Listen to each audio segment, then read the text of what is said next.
Bonjour tout le monde et bienvenue dans cette nouvelle vidéo. On se retrouve aujourd'hui pour déballer et découvrir ensemble le dernier smartphone proposé par Samsung. Il s'agit du Galaxy A32, c'est la dernière famille proposée par la marque. Vous avez également le A52 et le A72 qui sont proposés depuis quelques jours à peine. Et c'est généralement une famille qui vous intéresse assez dans le sens où c'est un produit qui embarque pas mal de points intéressants, notamment une fiche technique plutôt solide déjà sur le papier, et également un prix plutôt agressif. Cette version en version 4G est proposée actuellement à 279 €, c'est donc un placement tarifaire plutôt agressif. Sur la face avant du coffret qui est plutôt simple, on voit bien sûr un visuel du smartphone, on voit également l'appellation complète, c'est donc le Galaxy A32 en version 4G.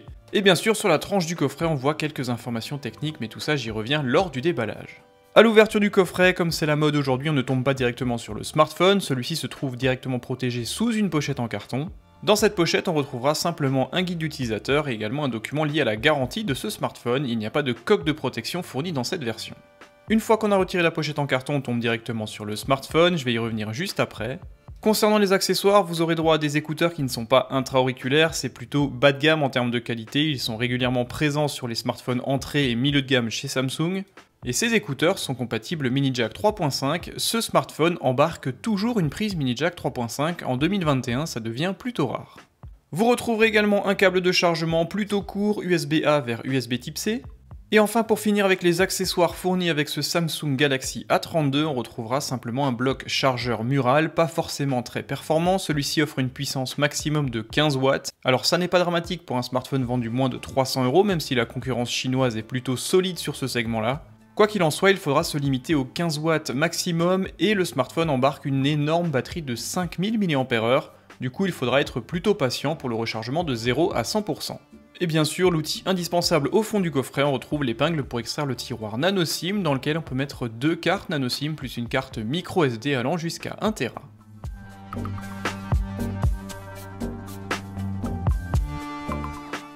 Voilà pour les accessoires fournis avec ce Samsung Galaxy A32, il ne manque rien du tout dans la boîte si ce n'est une coque de protection, mais encore une fois c'est quelque chose de plutôt rare, notamment chez Samsung.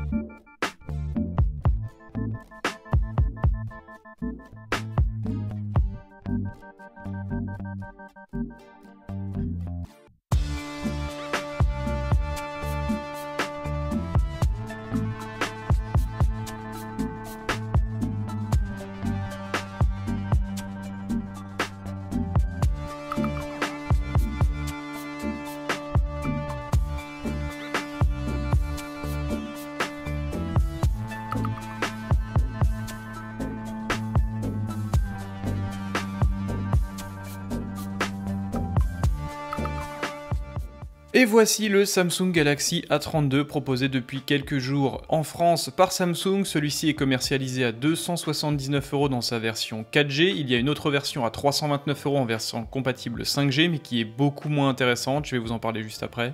Et sincèrement, je suis vraiment bluffé par la finition, le design général de ce smartphone. C'est vraiment premium, les matériaux choisis sont vraiment très qualitatifs. Et j'apprécie tout particulièrement l'intégration de ces modules photos. C'est vraiment très joli et au moins très original. A l'arrière du smartphone, on retrouve donc cette jolie coque en verre. Alors j'ai choisi de vous présenter la version lavande parce que ça change un petit peu de ce que je présente habituellement. La couleur est plutôt jolie, ça n'est pas trop féminin, je trouve que ça passe partout. Les couleurs pastel sont à la mode aujourd'hui et franchement ça lui va vraiment très bien. Sur le bas de la coque, il y a bien sûr le logo Samsung, on retrouve également toutes les informations de certification du produit.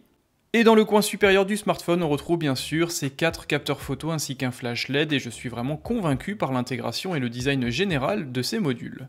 Le capteur principal est un capteur plutôt costaud de 64 mégapixels, c'est une optique de 26 mm, optique à ouverture f1.8 donc plutôt lumineuse. Technologie de pixel binning, c'est donc des photos de 16 mégapixels avec des photosites 4 fois plus grands. Comme vous le savez, l'utilisation du pixel binning permet de faire des photos beaucoup moins sensibles au bruit numérique, les photosites étant 4 fois plus grands que la moyenne. Ça permet au smartphone de moins monter en ISO et du coup moins de bruit numérique sur les photos, ce qui est toujours très intéressant. Le second capteur photo est beaucoup plus modeste, c'est un capteur de 8 mégapixels, optique à ouverture f2.2, c'est une focale ultra grand angle avec un champ d'ouverture de 123 degrés. Vous retrouverez également un capteur photo de 5 mégapixels uniquement, optique à ouverture f2.4, celle-ci sera destinée uniquement à faire de la captation de photos macro, ça devient la mode aujourd'hui sur les smartphones et moi je suis plutôt friand de ce type de technologie. Ça permet de voir des photos qu'on n'a pas l'habitude de voir sur les réseaux et de voir des images assez sympathiques. Et enfin le quatrième et dernier capteur photo à l'arrière de ce smartphone est encore une fois un capteur de 5 mégapixels, optique à ouverture f2.4.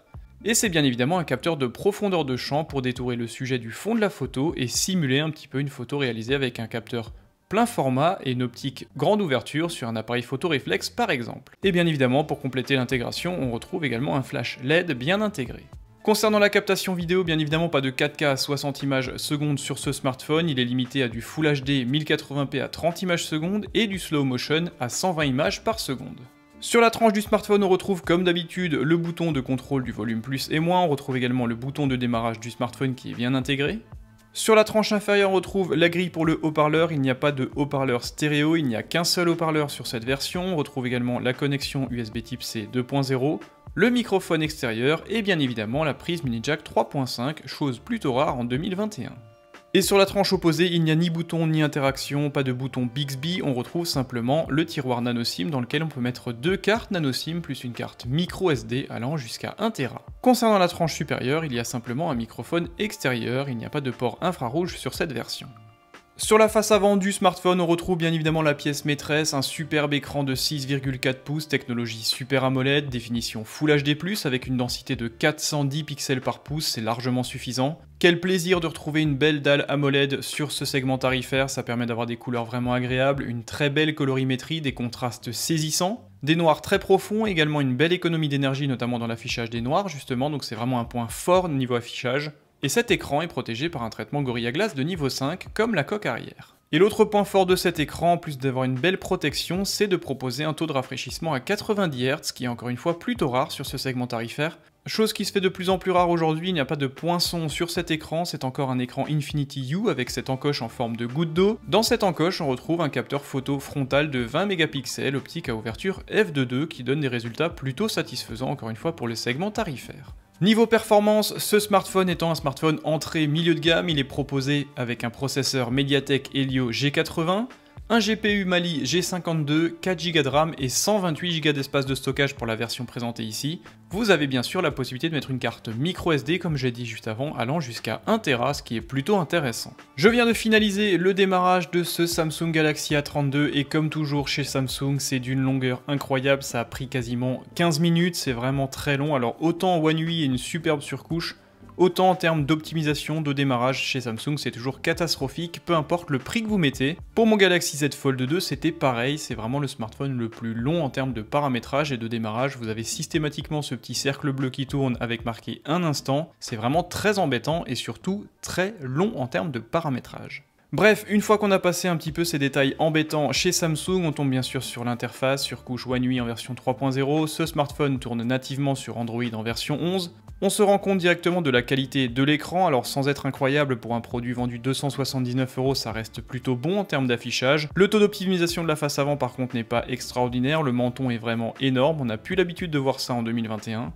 Et en termes d'ergonomie, c'est également plutôt agréable, les matériaux choisis sont qualitatifs et le poids est malgré tout plutôt contenu pour une dalle de 6,4 pouces. Au niveau des autres paramètres, ce smartphone est équipé d'une batterie de 5000 mAh, charge maximum 15 watts, donc plutôt long en termes de rechargement. Concernant la connectivité, c'est là encore plutôt intéressant et plutôt polyvalent, vous avez bien sûr de l'USB Type C, du mini jack 3.5, Wi-Fi en version 5, module NFC, connectivité 4G, Dual SIM plus micro SD 1 Tera, bref c'est vraiment un smartphone polyvalent sur ce point là.